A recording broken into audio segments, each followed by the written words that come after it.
Hi, welcome to another video, and today I'm going to talk to you about Ugly Love by Colleen Hoover. If you guys do not know, I am in love with Colleen Hoover as a writer and as a person because she's awesome. If you have not seen her Instagram, it's hilarious. Anyway, back to the book. This book came out on August 5th, which was like a few days ago, and right now I'm going to do a book talk because I have a lot of feelings for this book.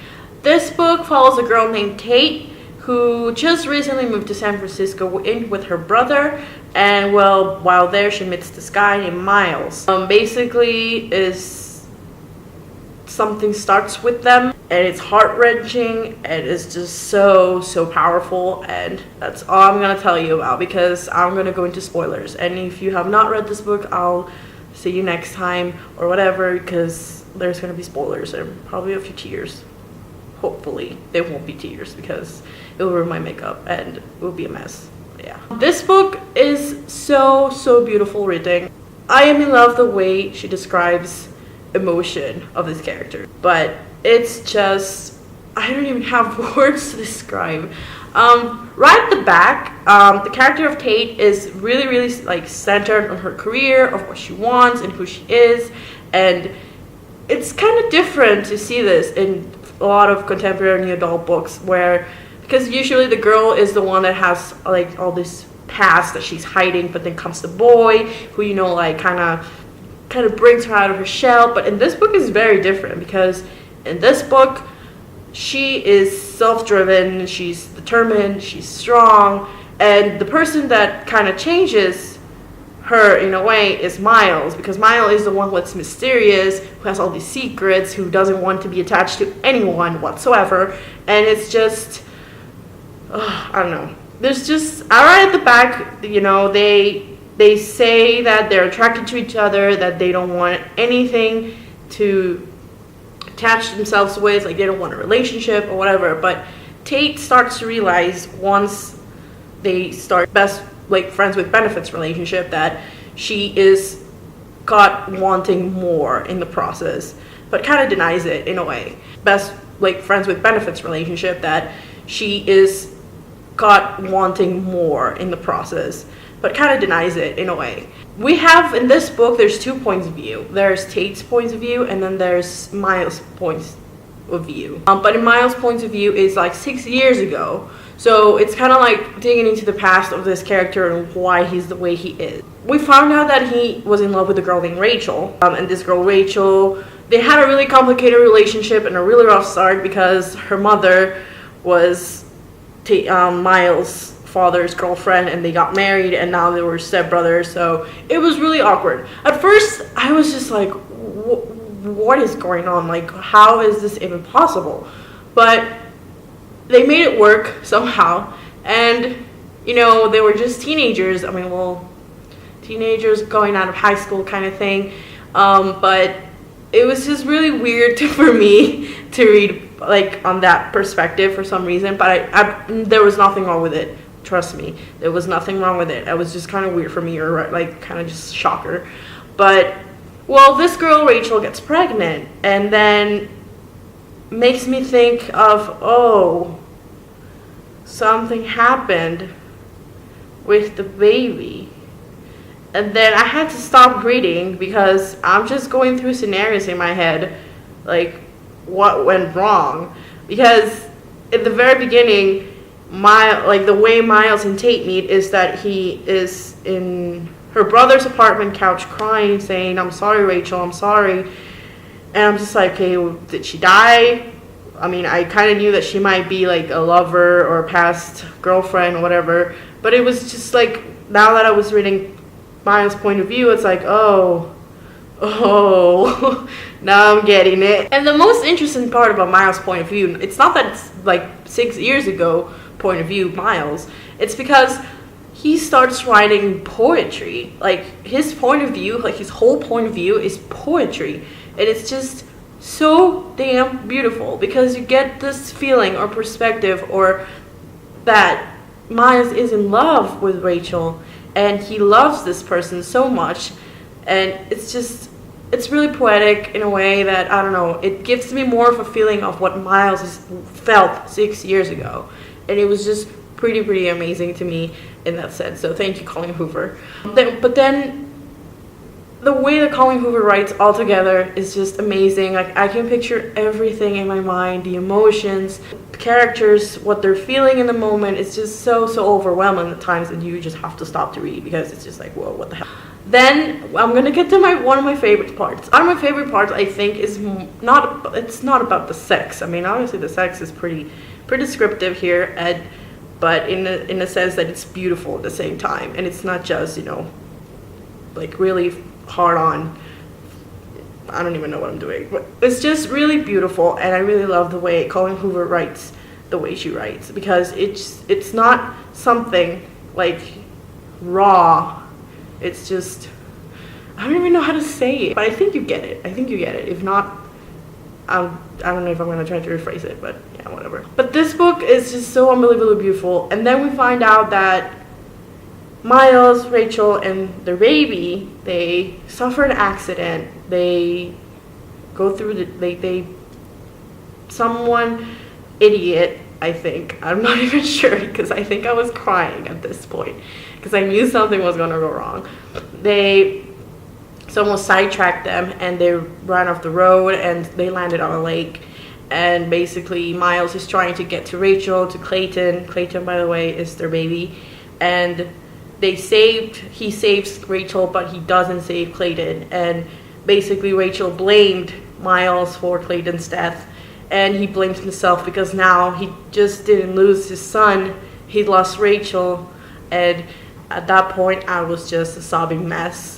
It was really, really, really hard for me to read because I'm really attached to Miles, in the sense that I understand why he was the way that he is right now, like this present Miles, and it was just really heart-wrenching for me to see, and well, not to see, but to picture and to read at the same time, that I actually had to stop myself and cry because it was that hard for me to read. Then we get to the point where Corbin, Tate's brother, finds out that they were, you know, kind of together in a sense. And well, we already know in this point that Corbin is a bit, you know, overprotective over Tate, and just stuff happens. I don't know why, but I kind of knew that Corbin was gonna like Miles in a sense. Like, he wasn't okay with it, like not okay with it, but he knows Miles, and he's not someone that he needs to be worried about in a sense, kinda. But yeah, so after that, there's this really, really hard part where they're having sex in a sense, and then Tate realizes that this is not going to work out because he's never going to love her, or he can't love Tate. Miles cannot love Tate. He can't. He won't. It's not that he won't. He can't. And this is a specific quote. She says something along the lines that it's not that he can't, it's that he won't. So I was just like, okay, maybe you should get out of this relationship right now because you're just gonna get your heart broken. Just like, go now. But the thing is with that is that they're having sex, and he says Rachel during sex. I don't know about you guys, but if I was having sex with someone and they said somebody else's name, not my name, I would be really upset because, I mean, who does that? I would be really upset. And then Rachel just kind of, Tate just kind of states there like, okay, he said Rachel. And he's like, oh my God, I'm so sorry. She's like, you know what, just finish. For me, at that point, I was just like, Tate, you are the strongest female character that I've seen. And I don't want to cry because she put up with so much like heartbreak that I was just like, oh my God, this is so hard for me, because I was just like, I was picturing in my mind how Tate was feeling all of the time, and it was just like, how can you let him finish after that? I just couldn't I couldn't. And she leaves, and after that, well, she moves out of Corbin. At this point, she didn't tell Miles. And after that, they just kind of say goodbye, and they laugh. Miles have this best friend ever since Rachel. His name is Ian. And Ian kind of calls it out in his shit, saying like, you are an idiot. Like, you are an idiot. Like, you do not, he doesn't want to admit that when he's with Tate, he's finally Miles. Like 6 years ago, Miles that was with Rachel. But he cannot let himself feel that way because he still feels this guilt over what happened 6 years ago. And Ian calls him on that shit. And Ian tells him, you need to go and see Rachel because you need to close this chapter. You need this for yourself. You need to forgive yourself. Please. So after that, we see Rachel's point of view.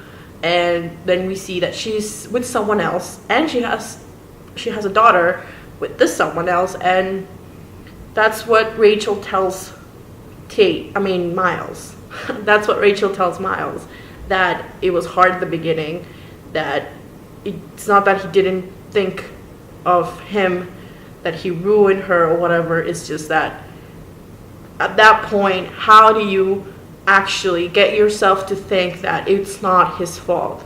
Because it wasn't his fault. It happened. In life, things happen, and you cannot blame other people or yourself about it. At that point, Rachel was really, really helping him in the sense that he tells him that she was sorry, that she blamed him, that he lost him too. She wasn't the only one that lost Clayton. She lost him too.